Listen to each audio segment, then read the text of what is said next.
దాదాపు 14 నెలలు అవుతుంది కాంగ్రెస్ ప్రభుత్వం ఏర్పడి. తెలంగాణ అంటేనే ఫస్ట్ తాగునీరు, సాగునీరు ఇబ్బంది. తాగడానికి నీళ్లుండవు, వ్యవసాయానికి నీళ్లుండవు, ఎడారిగా మారిపోతుంది తెలంగాణ అని చెప్పి ఒక 50, 60, 70 సంవత్సరాలు కొట్లాడి తెలంగాణ రావడానికి ప్రధాన కారణం, తెలంగాణ ఉద్యమం పుట్టడానికి ప్రధాన కారణం నీళ్లు, నిధులు, నియామకాలు. సరే, నీళ్ళ గురించి ఈరోజు మాట్లాడుకుంటే కష్టపడి 10 ఏళ్ళు కష్టపడి తెచ్చుకున్నటువంటిది మళ్ళీ మొదటికి వచ్చేసింది. కాంగ్రెస్ ప్రభుత్వంలో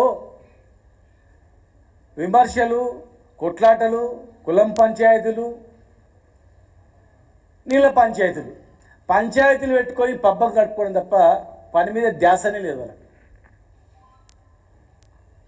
14 నెలలు అవుతుంది, ఒక ముందు చూపే లేదు వాళ్ళకు.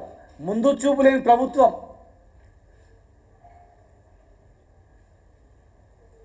ఎవరైనా ఎక్కడైనా కానీ ఎండాకాలం వస్తుందంటే నీళ్ళు సరిపోతాయా లేదా, నీళ్ళు ఎక్కడి నుంచి వస్తే చూస్తారు. హైదరాబాద్ మళ్ళీ వెనుకటికి బిందెలతో, ఖాళీ బిందెలతో ప్రదర్శనలు, కందీళ్ళతో, కరెంటుకు ధర్నాలు, అవి మళ్ళీ బదులు స్టార్ట్ అయింది. ఎక్కడ చూసినా ఇలా ఉదయం కుత్బుల్లాపూర్లో అడిగితే అక్కడ నీళ్ళు వస్తలేవని చెప్పిండు. ఎల్బీనగర్లో అదే పరిస్థితి. పంటలు నల్గొండ నుంచి మహబూబ్నగర్ చూస్తే ఎటు చూసినా ఎండిన పంటలు, ధర్నాలు. మరి మన నీళ్ళు ఎక్కడ పోతున్నాయి, మన వాటర్ ఎక్కడ పోతుంది, కనీసం దృష్టి పెట్టకుండా కష్టపడి తెలంగాణ సస్యశ్యామలం చేసినటువంటి కేసీఆర్ గారి మీద నిందలు వేయడం తప్ప వేరే ఏం లేదు. అసలు మాట్లాడడానికి వాళ్ళకి నోరెట్లు వస్తుందో అర్థం కాదు. నీటిపారుదల శాఖ మంత్రి గారు చదువుకునే వ్యక్తి. ఆయన నుంచి మొదలుకుంటే ఎవరు మాట్లాడినా ప్రభుత్వానికి ముందు చూపు లేదు, ధ్యాస లేదు. అబద్ధాలతో ఇంకా పబ్బం కట్టుకుంటున్నాం. ఆంధ్ర గవర్నమెంట్లో ఎడమకాలంలో ఎండిపోతుండే, కుడికాలం నీళ్ళు వస్తుండే. సేమ్ నాగార్జున సాగర్ కాలం ఎడమకాలం ఎండిపోతుంది, కుడికాలం నిండుతుంది. ఇది ఎండిపోతుంది ఎట్లా, అది నిండుతుంది ఎట్లా, ఎక్కడ పోతున్నాయి నీళ్ళు అనేవి దాని మీద దృష్టే లేదు. ఆంధ్ర తెలంగాణ పంచాయతీ పెట్టిస్తున్నారు తప్ప పరిష్కారం దిశగా ఆలోచన చేయట్లేదు. తుంగభద్ర నుంచేమో పైన కర్ణాటక దోసుకుపోతుంది. చెక్ డ్యామ్ల మీద మంత్రాలయం దగ్గర, అదేవిధంగా రాయచూరు దగ్గర చెక్ డ్యామ్ల పేరు మీద లిఫ్ట్ చేసుకుంటూ నీళ్ళు తీసుకుపోతుంది. కృష్ణా పైన, తుంగభద్ర పైన. ఇటు ఆంధ్రప్రదేశ్లో శ్రీశైలం పైన మొత్తం కూడా కాలువలు దొక్కుంటా నీళ్ళు తీసుకుపోతున్నారు. అక్రమంగా నీళ్ళు తీసుకుపోతే అడ్డుకుంటలేరు, కనీసం మాట్లాడతలేరు, ప్రశ్నిస్తలేరు.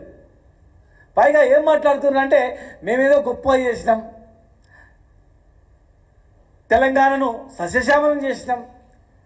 మేము అడుగుతూ ఉన్నాను, మీ హాయంలో ఏ ప్రాజెక్టు కంప్లీట్ చేసారు? మీ హాయంలో ఎన్ని ఎకరాలకు నీళ్ళు ఇచ్చిండ్రు? అసలు ఎన్ని తెచ్చిండ్రు? ఆత్మవిమర్శ చేసుకోండి. ఇరిగేషన్ మంత్రి గారు మహబూబ్నగర్ జిల్లాకు వచ్చిండు. వట్టెం రిజర్వాయర్ లిఫ్ట్ ఇరిగేషన్ ద్వారా అక్కడ మోటార్లు మునిగిపోయినాయి. ఇప్పటి వరకు కూడా ఆ మోటార్లను తీయలేదు. ఇంకా కనీసం సంబంధించిన మంత్రి ఎక్కడ పోయి ఎందుకు మునిగిపోయినామని సమీక్ష కూడా చేయలేదు. ఇంకా దౌర్భాగ్యం ఏంటంటే ఎన్నో కష్టాలు పడి పెండింగ్ ప్రాజెక్టులు, రన్నింగ్ ప్రాజెక్టులు చేసినటువంటి కేసీఆర్ గారు ఇది కాదు, పాలమూరు రంగారెడ్డి జిల్లా ప్రాజెక్టు ద్వారానే నల్గొండ, మహబూబ్నగర్, రంగారెడ్డి జిల్లా బాగుపడతాయని చెప్పి మోటార్లు ట్రయల్ రన్ చేసిన తర్వాత వీళ్ళ పరిస్థితి ఏంటంటే ఒక్కసారి కూడా మోటార్ ఆన్ చేయలేదు వాళ్ళు. ఎందుకంటే కేసీఆర్ గారి పేరు వస్తుందని. 90% పనులు కంప్లీట్ అయినాయి. 5 రిజర్వాయర్లు కంప్లీట్ అయినాయి. లక్ష్మీదేవిపల్లి తప్ప మిగతా అన్నీ కంప్లీట్ అయినాయి. కనీసం నీళ్లు నింపితే భూగర్భ జలాలన్న పైకి వస్తామనే ధ్యాస కూడా లేదు. పెట్టిన మోటార్లు ఒత్తలేదు, నీళ్ళతో నింపలేదు. ఇలా పరిస్థితి ఏమైపోయిందంటే బాధ అనిపిస్తుంది. కరెంటు బిల్లు కట్టాలని చెప్పి నోటీస్ వచ్చింది. ఈ 14 నెలలు కరెంట్ బిల్ కట్టినందుకు వాళ్ళు కరెంటు కనెక్షన్ ఇస్తలేరు. కరెంటు కనెక్షన్ ఇస్తలేనందుకు మోటార్ ఆన్ చేస్తలేరని చెప్తున్నారు. ఇదే పరిస్థితి. మేము కట్టిన ప్రాజెక్టులకు నువ్వు కనీసము బిల్లు కట్టకుండా మోటార్ రన్ చేస్తలేవంటే దాన్ని సమీక్షిస్తలేరు. పాలమూరు రంగారెడ్డి జిల్లా డిపిఆర్లు వాపసు వచ్చినాయి. కన్న కష్టాలు పడి కేసీఆర్ గారు టీంను పంపించి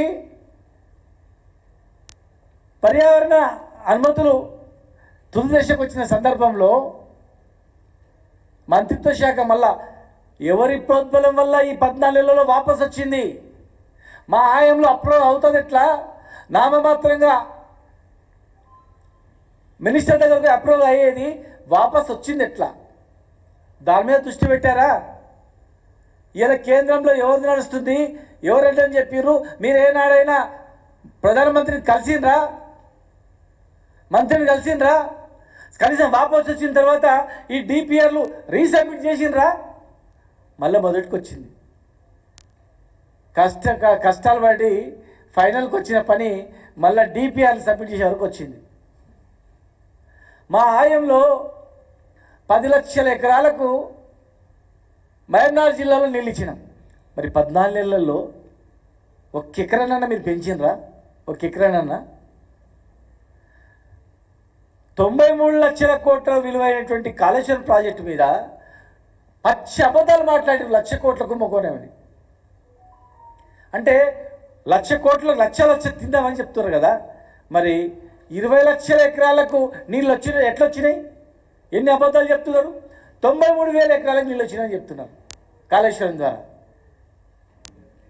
మీ అధికారులే మొన్న పవర్ ప్లాంట్ ప్రజెంటేషన్ ఇచ్చినప్పుడు 20 లక్షల పైన ఎకరాలకు కాళేశ్వరం ప్రాజెక్ట్ ద్వారా వచ్చినామని చెప్పిండ్రా లేదా?